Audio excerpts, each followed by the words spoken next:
Hey, let's go to the last story of the night, because I think, God, I mean, it's funny. I leave these shows and I feel quite energized, but I also am aware that some of the stuff we talk about is real heavy and depressing. I mean, here's the latest story. This is the IMF, and they're talking about what's happening in New Zealand's economy. They use a phrase which is something like, we can't borrow any more for tax cuts, or we can't borrow any more to help service our tax cuts. And it just made me think, what is happening, as we said, behind closed doors? If we can see what's happening with Winston in front of the doors, what's happening behind closed doors, what's happening economically and financially behind closed doors. So this is the IMF, who are in New Zealand at the moment, apparently, an impossible mission force, is that what they are? And they're telling us about what we as a country should look out for. And strangely enough, the things we should look out for are a lot of the things that National are doing. The International Monetary Fund's been in town checking out our economy. It thinks inflation will squeeze back under the desired 3% by the end of the year. But it's warning the government its tax cuts could add to inflation. Well, not warning, they will. It's more money in the economy. It can't not. Now, it's good that inflation's coming down. We all applaud that, but it's not might. I'm sorry to correct the International Monetary Fund, but when there's more money in the economy to spend, it adds to inflation. That's what inflation is. More money going around for fewer products. That's what the driver of inflation is. Any sort of outcome should be done in a fiscally neutral way. And as you can understand, this could mean many ways, potentially on the timing and also on the size of those proposed measures. The IMF and many economists are welcome to make recommendations. As it has for many years. And there we have the constant refrain from the national government. We are going to ignore the expert advice if it doesn't fit our narrative. Oh, we acknowledge there are many views on this. Oh, yep. The IMF, those financial experts, they say something and we hear what they say. Do you do anything about it? Nope. Of course not. We don't do any reports in breach of international orders. We just do what we want when we want, and we cite the experts when it suits us. For example, how many times have you heard Christopher Luxon say, the experts say this will put downward pressure on rent. The experts say this will force downward pressure on rents. Now, when it's an expert they like, they'll use it. When it's one they won't, which is far more than the one they do, they ignore it altogether, Marty. Right. We'll keep going with this story. It's got a bit more to go. Years, it also says we need more houses and more taxes. Another push for a capital gains tax. More taxes. Treasury and IRD also have very similar opinions. So I think, there's quite a lot of good enough advice out there to influence the public debate. It's clear that not everyone does think it's a good idea. But the IMF comments today, another sign the pressure the finance minister is under as she preps her first budget. So get that again, guys, what was just said. Treasury, IRD, IMF are all yes for capital gains tax, are all yes for more taxes. National, nope.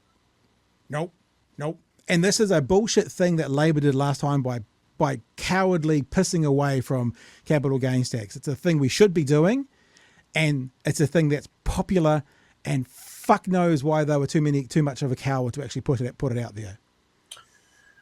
I think what's happening in terms of beneath the surface stuff, last month the ratings agencies downgraded our council debt because the government had revoked the Three Waters legislation and created these new ventures, these new products, these new packages that didn't have any government guarantee to them.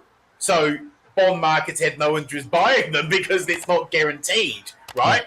Yeah. So the ratings agency downgraded the council debt, and that caused an enormous jump in how much people are having to pay in their rates, and you're starting to see that come through in those rate rises now. When Liz Truss in the UK got into power and implemented radical neoliberal policies that didn't have, that was borrowing for tax cuts and didn't try to increase any of the revenue, which is what this government's trying to do, when they implemented those policies, the market itself turned against the UK government. And I think that what we're seeing with the IMF making these warnings, they're saying to the government, okay, we get that you're going to cut services, we get that you're going to put in tax cuts, but you're not raising revenue anywhere else. Yeah. This is becoming destabilizing. And what you could get is a run on the market, right? Where the market goes, this isn't believable.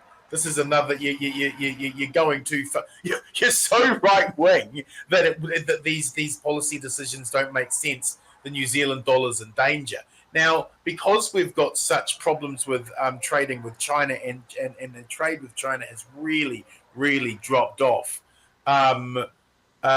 With our economy in such a fragile position, if they go ahead with these tax cuts and push ahead with these things without getting extra revenue in, which is what the IMF is saying, there could absolutely be some unforeseen run against the economy that would hit people's Kiwi savers, and they would probably have their house prices drop dramatically as well. So this is not the time to be just bloody minded about the economy. I think that it requires a hell of a lot more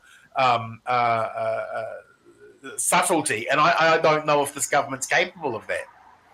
And as Gordon says, it's not like a lefty, a kind of lefty right-wing group. The IMF is definitely not a lefty organisation. It's not a lefty thing. They're saying more tax. IMF is saying more tax. That's what they're saying. That's exactly what they're saying. Yeah. Yep. Or else we can't pay for it. I'm going to play the last little bit. Now, often we don't do the commentary at the end of these stories, Bomber, but I think there is a part in here that Katie Bradford reports was actually quite valuable to hear. So this is the last kind of 40 seconds of Katie's analysis. So, Katie, a lot of talk about Nicola Willis's first budget. Will she be borrowing to fund those tax cuts? Well, here's where it gets interesting. She insists no. Yes, the government, given the current financial situation and the state of the books, the government is going to have to borrow to fund its coalition promises to fund this year's budget. Nicola Willis, though, when it comes to those much anticipated, much talked about tax cuts, that the money for those is coming from the reprioritisations, those cuts we've seen about across public services. We've seen a little bit of those. There's more to come. Some of the cancellation of Labour projects, etc. That's what she says is funding the tax cuts. The pressure is clearly on her, though, over these numbers. The IMF said today the budget must remain tight. They mustn't borrow more than they need to. It says our current debt to GDP ratio of 20% is sustainable. It's pretty good on international levels, but it has gone up in recent years. All of that means Nicola Willis needs to make sure her numbers add up. So the obvious ludicrous nature of the situation is they say they're not borrowing for tax cuts, but they're borrowing from elsewhere, but it's one pool of money. So that's like me saying I've got $1,000 in the bank, right?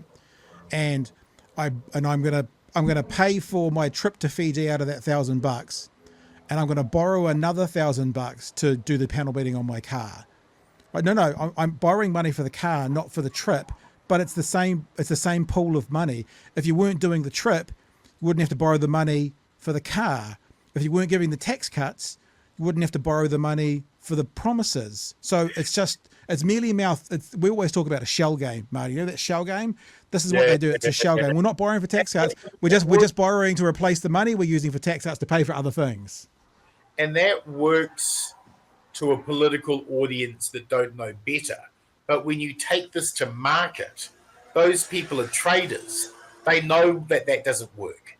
And this is the risk, right? That there's if we can get this past the voters, that's one thing. I don't know if they can get it past the traders. Yeah. Hey, it's been fun tonight, Marty.